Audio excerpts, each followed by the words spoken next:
Spectrum में दो type के स्पेक्ट्रम होते हैं, one is called emission and another is called absorption spectrum, right. Emission spectrum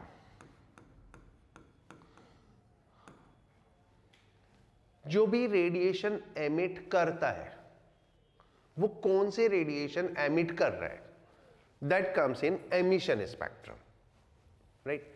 जो भी रेडिएशन एमिट कर रहा है, ठीक है, लाइक एक एटम है वो कुछ रेडिएशन एमिट करता है, तो जो रेडिएशन एमिट हो रहे हैं that is what is called as emission spectrum, right. Like एक इलेक्ट्रॉन ट्रांजिशन हुआ हाई एनर्जी लेवल से लो एनर्जी लेवल पे, तो कुछ रेडिएशन एमिट हुए, that is called emission spectrum, right. Then आता है एब्जॉर्प्शन स्पेक्ट्रम।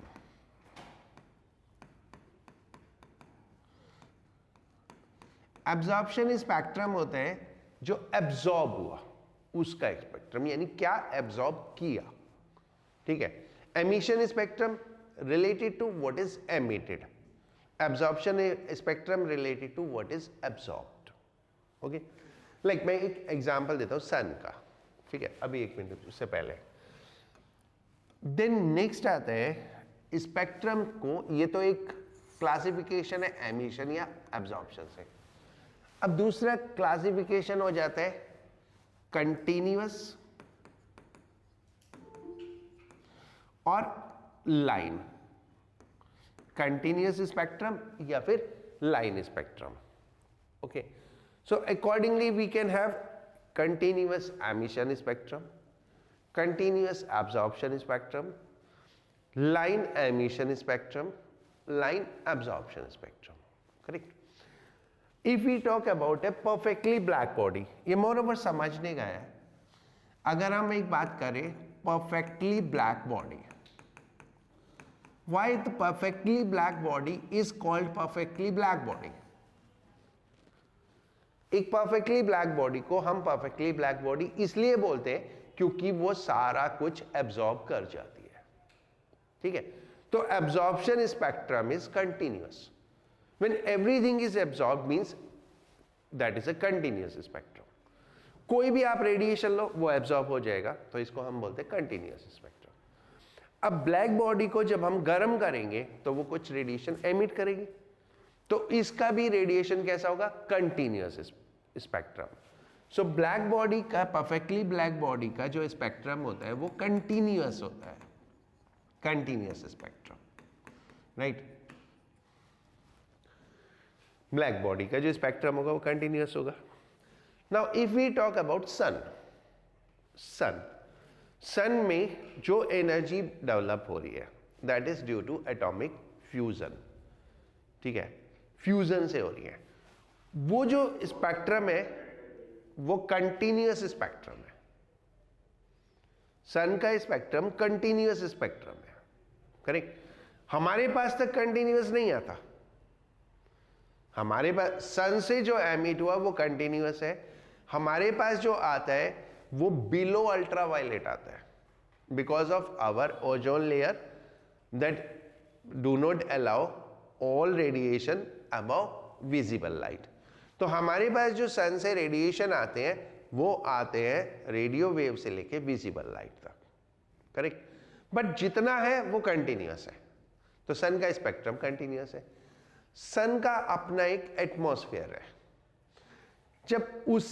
जब हम सन के स्पेक्ट्रम को एनालाइज करते हैं तो हमें उसमें like what does the continuous spectrum means, continuous spectrum means ये अगर हम देखें तो ये सब जगह कलर्स हैं या पूरा ब्राइट है, पूरा का पूरा ब्राइट है, ठीक है, तो कंटिन्यूअस है। लेकिन जब हम सन के स्पेक्ट्रम को एनालाइज करते हैं what we find a few dark lines, कुछ dark lines. What does it mean? मैं आपको स्पेक्ट्रम समझाने की कोशिश कर रहा हूं कि spectrum, line spectrum, continuous spectrum मतलब क्या होता है। तो जब हमने सन के स्पेक्ट्रम को एनालाइज किया ऑन ए डार्क स्क्रीन तो सब जगह ब्राइट था एक्सेप्ट कुछ डार्क लाइंस के। What does it mean? उतनी लाइंस मिसिंग है स्पेक्ट्रम में से, तो वो कहीं एब्जॉर्ब हुई, कहीं तो रही। सन ने पूरी एमिट की, हमारे पास तक पूरी पहुंची नहीं, तो वो कहां गई? वो कहीं एब्जॉर्ब हो गई। वो कहां एब्जॉर्ब हुई? By the sun's atmosphere. जो सन का एटमॉस्फेयर है उसने वो लाइंस एब्जॉर्ब कर ली। सो दैट इज एटमॉस्फेयर का, ये लाइनें क्या है? Absorption spectrum of sun's atmosphere. Absorption spectrum of sun's atmosphere, जो सन का एटमॉस्फेयर है उसमें। और इन लाइन को हम जानते हैं फ्राउनहोफर लाइंस के नाम से। Which lines are called? Fraunhofer's lines. So Fraunhofer's lines को मैं सिंगल लाइन में डिस्क्राइब करूं, is the absorption spectrum of atmosphere of sun. ठीक है। अब मान लो हम एक सोडियम वेपर लैंप लेते हैं। सोडियम वेपर लैंप कौन सा होता है? जो स्ट्रीट लाइट पे येलो कलर के लैंप होते हैं। सोडियम वेपर लैंप को लिया, उससे जब हमने डार्क उस पे स्पेक्ट्रम बनाया, what we find? Only 2 lines. Only 2 lines. What does it mean? That उसकी जो एमिशन स्पेक्ट्रम है उसमें सिर्फ 2 लाइंस हैं या सिर्फ 2 वेवलेंथ है। करेक्ट? अभी आपको डिफरेंस समझ में आ गया? Line spectrum, emission spectrum, continuous spectrum, absorption spectrum, right? Line emission spectrum means few bright lines. Line absorption spectrum means few dark lines. ठीक है, few dark lines. मान लो ये यहां पे एयर है, ठीक है, और हम लाइट पास कराते हैं एयर से, लाइट को एयर से पास करा के हम वैक्यूम में ले जाए और फिर वैक्यूम में हम स्पेक्ट्रम ड्रॉ करें और हमें कुछ डार्क लाइंस मिले। What does it mean? The air absorb those lines. ठीक है, तो line emission spectrum means few bright lines. Line absorption spectrum means few dark lines. कुछ डार्क लाइन हो जाएंगी, जैसे सन स्पेक्ट्रम में आई टोल्ड यू। ठीक है। Continuous spectrum means, continuous emission spectrum means complete bright. Continuous absorption spectrum means complete dark. समझ गए? Right. तो ये होता है spectrum, emission, absorption, line, continuous. अब हम आते हैं अपने टॉपिक पे। ठीक है, लाइक हमने लास्ट क्लास में देखा था energy of electron. Energy of electron in its nth orbit इतना होता है, because we are concerned about hydrogen like atom. तो for hydrogen like atom Z = 1 हो गया, बाकी सब कांस्टेंट है। Mass of electron, charge on electron, epsilon h, ये सब कांस्टेंट है। ये सब वैल्यू जब हम प्लेस करते हैं, then what we find, this is इतना जूल। ठीक है, और इसको हम एक स्मॉलर यूनिट में कन्वर्ट करते हैं, सो दैट इज इलेक्ट्रॉन वोल्ट। तो ये इतना इलेक्ट्रॉन वोल्ट, इतने इलेक्ट्रॉन वोल्ट एनर्जी है। What this indicate, an electron in an hydrogen atom have the -13.6 by n square energy. Why this minus sign is there? Why this minus sign is there? क्योंकि ये binding energy है। Binding energy है तो negative में होती है। That is, if electron in ground state, electron in ground state means n is equal to 1, then -13.6 electron volt work or energy, sorry, minus नहीं, then 13.6 electron volt work or energy is required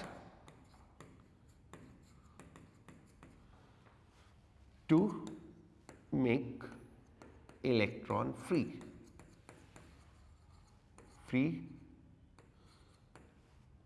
or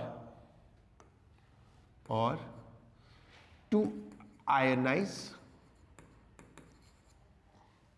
the atom, right. तो इसको हम ionisation energy भी बोलते हैं। Ionisation energy of hydrogen is how much? 13.6 electron volt. Negative में energy होने का मतलब उतनी ही पॉजिटिव एनर्जी देंगे तो नेट एनर्जी जीरो हो जाएगी, और zero energy means it is come out of the orbit, it is not in bound state. कभी भी जब नेगेटिव एनर्जी होती है तो नेगेटिव एनर्जी का मतलब होता है bound state of the system, system का बाउंड स्टेट, राइट। अब अगर हम एनर्जी लेवल्स ड्रॉ करें, energy level of hydrogen atom, so this is n is equal to 1 and we have minus 13.6 eV. Then n is equal to 2. इसको हम बोलते हैं energy diagram, energy band diagram भी बोलते हैं।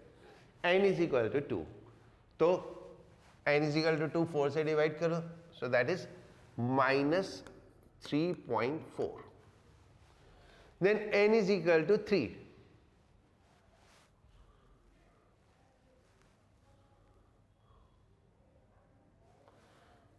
n is equal to 3, so this is minus 1.51 electron volt. अब जैसे जैसे हम ऊपर जाएंगे तो ये क्लोजर होते जाते हैं,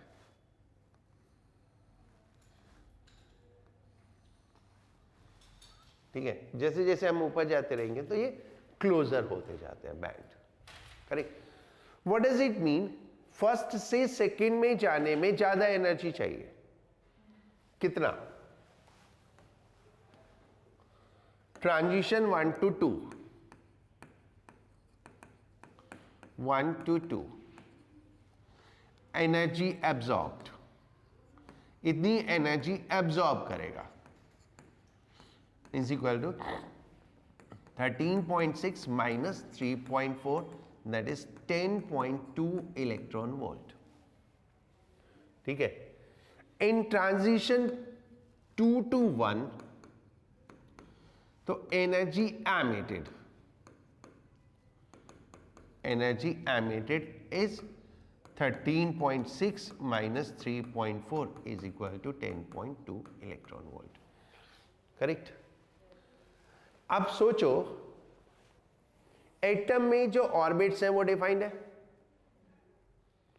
ठीक है। उतनी ही एनर्जी वो एब्जॉर्ब कर सकता है या उतनी ही एनर्जी वो एमिट कर सकता है। तो एटम का एब्जॉर्प्शन स्पेक्ट्रम भी लाइन स्पेक्ट्रम होता है और एमिशन स्पेक्ट्रम भी लाइन स्पेक्ट्रम होता है, ठीक है। और ये एक जनरल रूल है रेडिएशंस का, जो एमिट होता है वही एब्जॉर्ब भी होता है। If something cannot emit something, it cannot absorb that thing, ठीक है। मान लो हम इसको अब अगर हम 1 to 3 ट्रांजिशन देखें तो कितनी एनर्जी होगी? 1 to 3, that is 13.6 minus 1.51 is equal to 12.09 electron volt. अगर मैं कुछ भी एनर्जी दूं 10.2 से 12.09 तक कुछ भी एनर्जी दूंगा तो वो ना तो एब्जॉर्ब होगी और ना ही इतनी एनर्जी एमिट होगी। 10.2 से 12.9, सपोज मैं 11 इलेक्ट्रॉन वोल्ट एनर्जी दूं तो ये एब्जॉर्ब ही नहीं होगा। क्या होगा? एक फोटोन आया इलेक्ट्रॉन 11 इलेक्ट्रॉन वोल्ट का, इलेक्ट्रॉन ने उसे एब्जॉर्ब किया और वो सेकेंड लेवल से ऊपर निकल गया, थर्ड लेवल पे पहुंचा नहीं, तो it is on intermediate state, वो किसी स्टेबल स्टेट पे है ही नहीं। और अगर किसी स्टेबल स्टेट पे नहीं है तो वो रुकेगा नहीं, तो वो इंस्टेंटली वापस आएगा और इतनी ही एनर्जी रिलीज कर देगा। So it appear like that nothing is absorbed, ठीक है, क्योंकि प्रोसेस इंस्टेंटेनियस है। तो इसलिए ऐसी कोई भी एनर्जी एब्जॉर्ब नहीं होगी जो उसको एक स्टेबल स्टेट पे नहीं पहुंचाए, करेक्ट। बात समझ में आ गई? राइट। अब ये जो लाइंस एमिट होती हैं, these are in terms of wavelength, wavelength के टर्म्स में एमिट होती है। तो डिफरेंस ऑफ एनर्जी हो गया, right. So difference of energy is released in the form of light. So if energy release is of new frequency, correct, that is equal to E, energy of initial orbit minus energy of final orbit, minus energy of final orbit. ठीक है, इसको हम H C by lambda भी लिख सकते हैं, H new को is equal to, अब ई की वैल्यू कितनी होती है, देखो ये है ई की वैल्यू, कहां गया,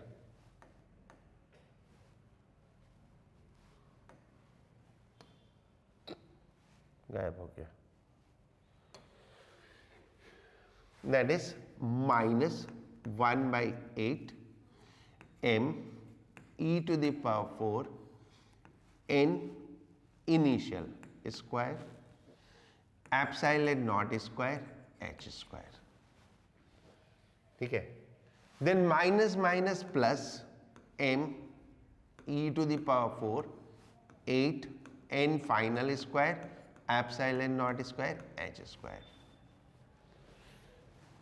इसमें ये कॉमन आ गया, H C by lambda is equal to, ये पूरा कॉमन आ जाएगा, कितना, M E 4 8 epsilon naught square H square, अंदर आएगा 1 by N final square minus 1 by N initial square. Then we make this 1 by lambda. इसको हम बोलते हैं वेव नंबर, है ना, that is called wave number. Wave number 1 by lambda. Lambda is wavelength and 1 by lambda is wave number. तो H C इधर आ जाएगा, तो ये हो गया M E to the power 4 8 epsilon naught square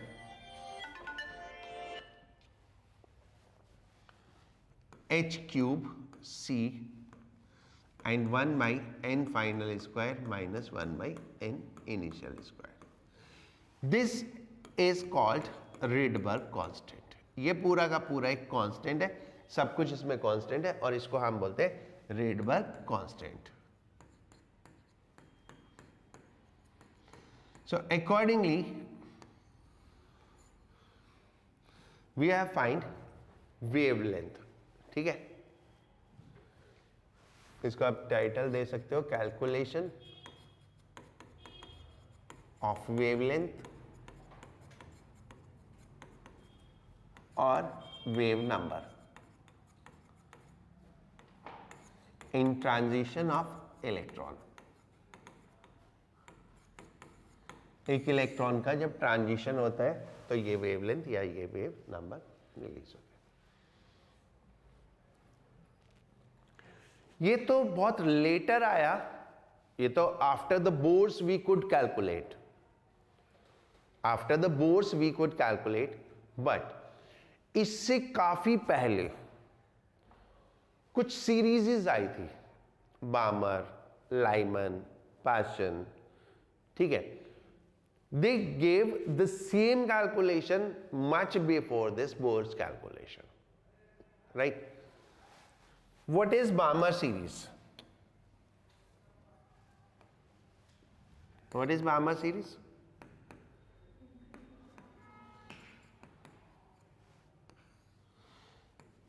And final is 2.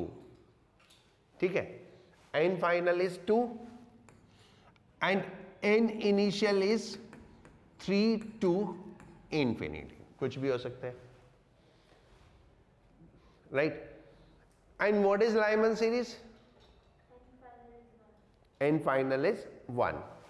तो बामर series के लिए अगर हम वेवलेंथ निकालें तो 1 by lambda is equal to r 1/2 square minus 1/n initial square. Now Lyman series अगर हम बात करें,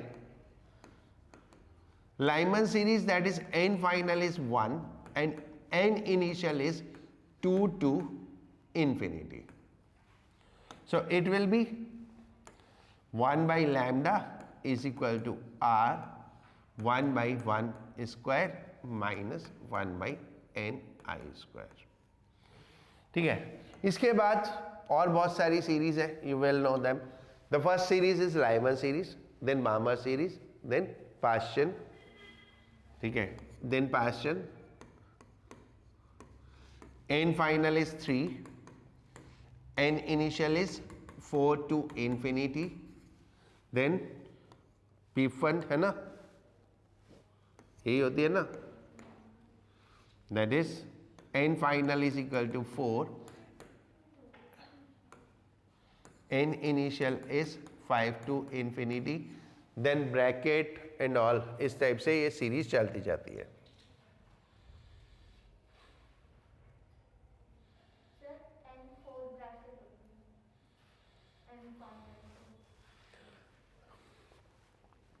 लाइमन, पास्चन, हाँ ये ब्रैकेट हो जाएगी है ना, ये ब्रैकेट हो जाएगी, right,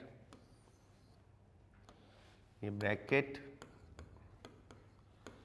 then P fund, that is n final is equal to 5 and initial is 6 to infinity.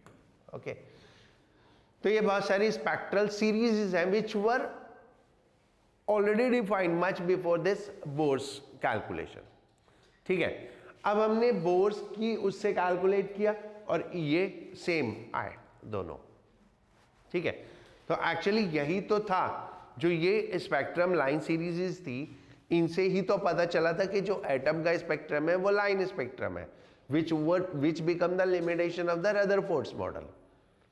ठीक है, सो ये स्पेक्ट्रम तो ऑलरेडी डिफाइन हो चुका था, ठीक है, लेकिन Rutherford model could not explain that कि ये क्यों लाइन स्पेक्ट्रम है, फिर बोर्स ने इसको डिफाइन किया, right.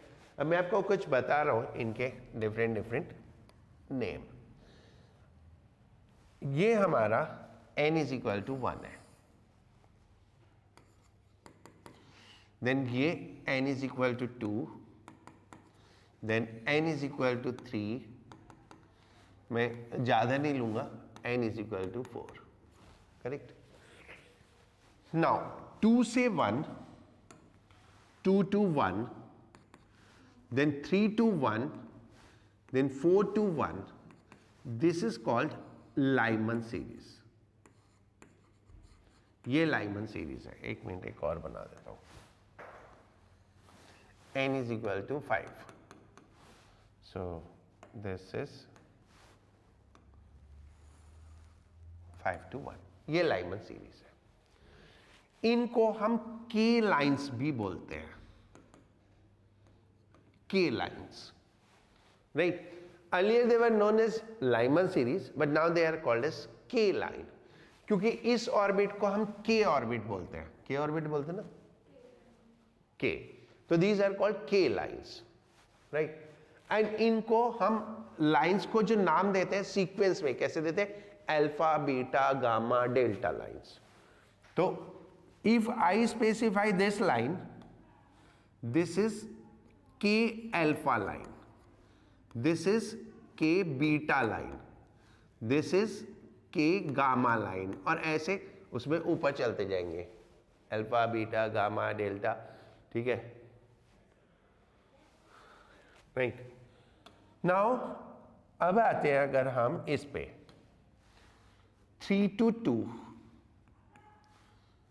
4 to 2, 5 to 2, so this is what Balmer series, and इनको कौन सी लाइंस बोलेंगे, L लाइंस, L लाइंस, क्योंकि ये ऑर्बिट कौन सा हो जाता है, L orbit, K L M N ऐसे होता है ना, तो अकॉर्डिंगली हम इनको सीरीज में नाम जानते हैं, बामर, वो लाइमन, बामर, पास्चन, ब्रैकेट, पीफन, और वैसे के, एल, एम, एन, इस तरह से. So this will be called as L alpha lines. This will be called as L beta line. This will be called as L gamma line. Now I need not to tell you further, you can do it on your own कि further lines को कैसे नाम देना है. ठीक है. So if you find, if someone says that one K beta line is there, K beta line is there, so K beta means the electron is transiting to first, alpha में second से आएगा और beta में third से आएगा, तो transition is 3 to 1, right? If electron is excited to n level, if electron is excited to n level, यानी excitement level n हो गया, से n इज इक्वल टू 6, 7, 8, ठीक है. Then total number of lines, total number of lines is equal to n into n minus 1/2. जो total number of lines release होंगी those will be n into n minus 1/2.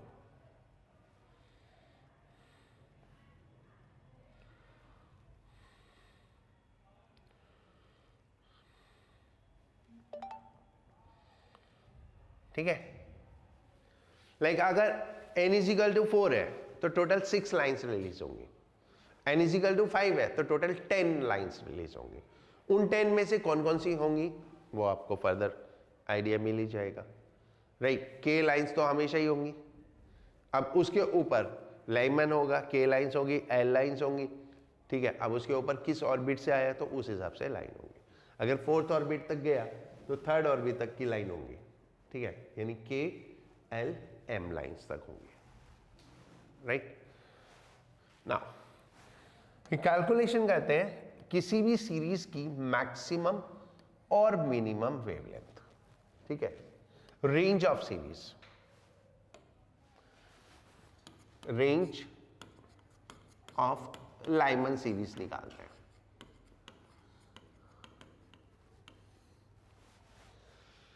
Right. Maximum level से नीचे आएगा तो minimum wavelength. जितनी ज्यादा energy उतनी wavelength कम, जितनी कम एनर्जी उतनी वेवलेंथ ज्यादा, ठीक है. तो first for maximum wavelength,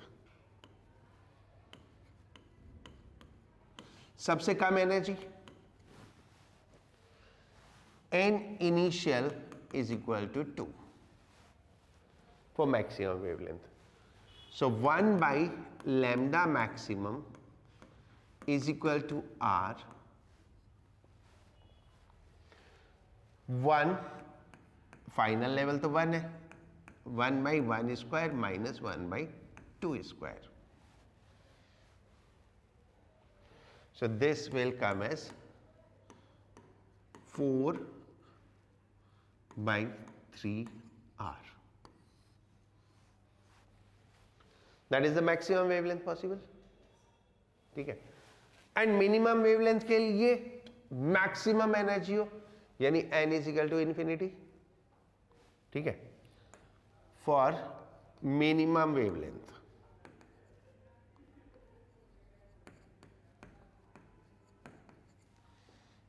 n initial is equal to infinity. So 1 by lambda minimum is equal to R, 1 by 1 square minus 1 by infinity square. So lambda minimum is equal to 1 by R. So what is the range of the Lyman series? What is range of Lyman series? 1 by R to 4 by 3R. That is the range of Lyman series. यानी Lyman series इस range में होंगी. बामर series की range, बामर series 1 by lambda maximum, तो R final is 2, तो initial is 3, 1 by 3 square, तो कितना हो गया 1 बाई 9 माइनस 4, तो 36 by 5R, 36 by 5R। And minimum wavelength निकाले तो 1 by lambda minimum is equal to R 1 by 2 square minus 1 by infinity square, तो lambda minimum is 4 by R।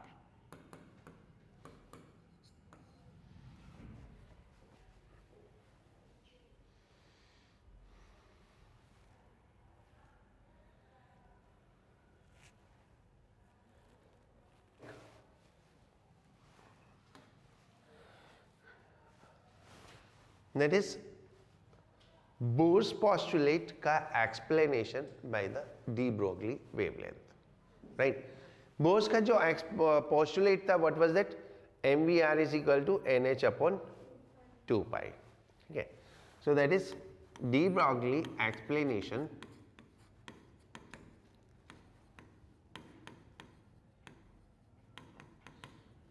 of Bohr's postulate.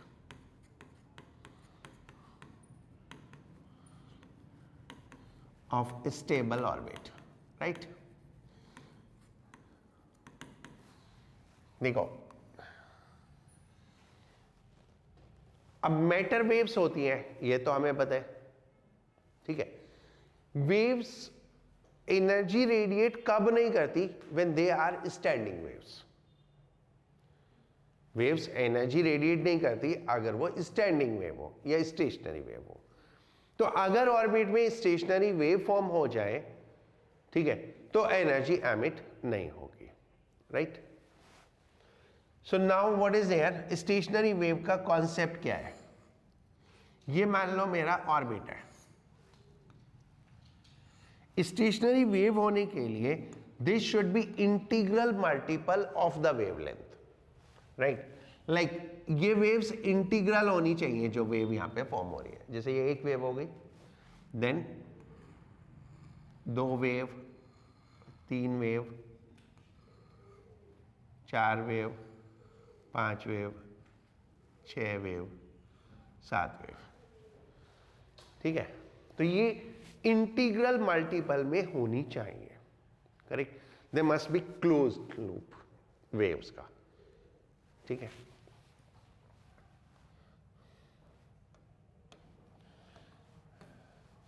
Stationary waves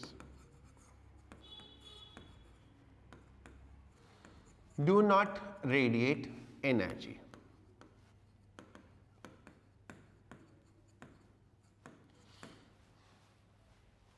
right?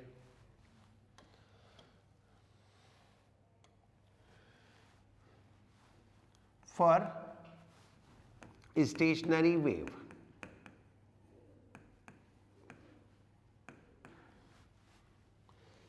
circumference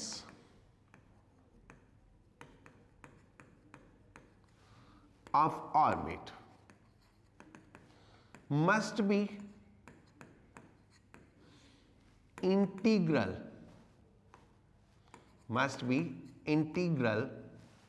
multiple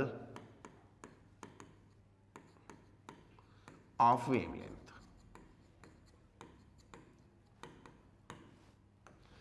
integral multiple of wavelength यानी 2 pi r is equal to n lambda. 2 pi r is equal to n lambda. अब lambda is equal to h by p, ये r n लिख लेते हैं, n h by p momentum of nth orbit, ठीक है। Then momentum of nth orbit हो गया, momentum is what? mv, 2 pi r n is equal to n h upon m v n। तो यहां से हम देखेंगे m v n r n is equal to n h upon 2 pi। which is actually the Bohr's postulate.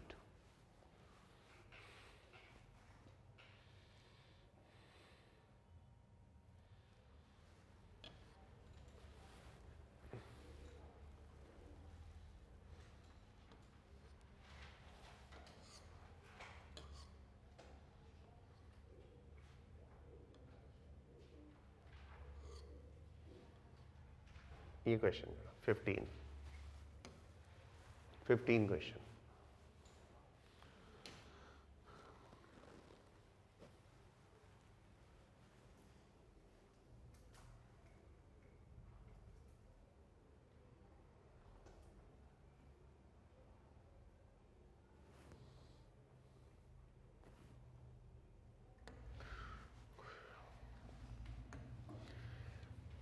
अगर हम hydrogen के levels draw करें, this is -13.6 first level, n is equal to 1, n is equal to 2 is -3.4, n is equal to 3 is -1.51 and n is equal to 4 होता है 0.85 लगभग.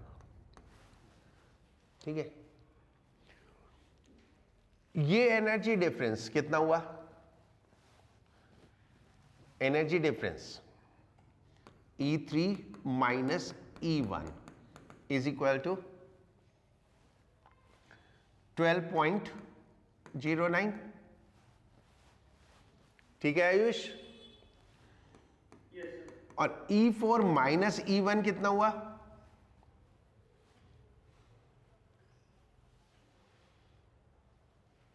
12.75. तो fourth level पे जाने के लिए इतनी एनर्जी चाहिए और 3 लेवल पे जाने के लिए इतनी एनर्जी चाहिए, और हमने एनर्जी कितनी दी? 12.5 इलेक्ट्रॉन वोल्ट. तो कौन से लेवल तक जा सकता है वो? थर्ड लेवल तक. तो it will reach to the third level. तो ये ट्रांजिशन हो गया थर्ड लेवल पे. ये तो हमने ट्रांजिशन करा दिया. इसमें इलेक्ट्रॉन की एनर्जी एब्जॉर्ब हो गई. अब इसके बाद जब ये नीचे आएगा तो it can come this way, यहां से यहां. ठीक है, it can come this way and then this way. यही दो तरीके आने के. तो इस प्रोसेस में एक तो ये और एक ये लाइमन सीरीज हो गई और ये वाली बामर सीरीज हो गई. ठीक है, इफ बाई चांस ये 4 पे चला जाता, अगर बाई चांस ये 4 पे चला जाता तो टोटल कितनी लाइंस मिलती? 6. तो टोटल लाइन 6 मिलती. अगर हम 4 पे देखें तो कैसे मिलती? 1 2 3. ठीक है, एंड देन ये ट्रांजिशन ऐसे, देन ऐसे और देन ऐसे. ठीक है, तो इसमें एक लाइन तो ये हो गई, एक लाइन ये हो गई 2, एक ये लाइन होगी 3, एक ये लाइन होगी 4, एक ये लाइन होगी 5 और एक ये लाइन होगी 6. ये वाली डुप्लीकेट है. ठीक है, ये डुप्लीकेट है, बाकी सब है ये और ये डुप्लीकेट है. ठीक है, तो अब इसमें टोटल लाइमन सीरीज की कितनी लाइन हुई? 3. ये 3 लाइमन सीरीज की हो गई. बामर सीरीज की कितनी लाइन हुई? 2. और फिर ये कौन सी हुई? पास्चन की. तो 3 लाइन लाइमन सीरीज की, 2 लाइन बामर सीरीज की और 1 लाइन पास्चन सीरीज की. इस तरह से कैलकुलेट होता है. ठीक है, समझ गए?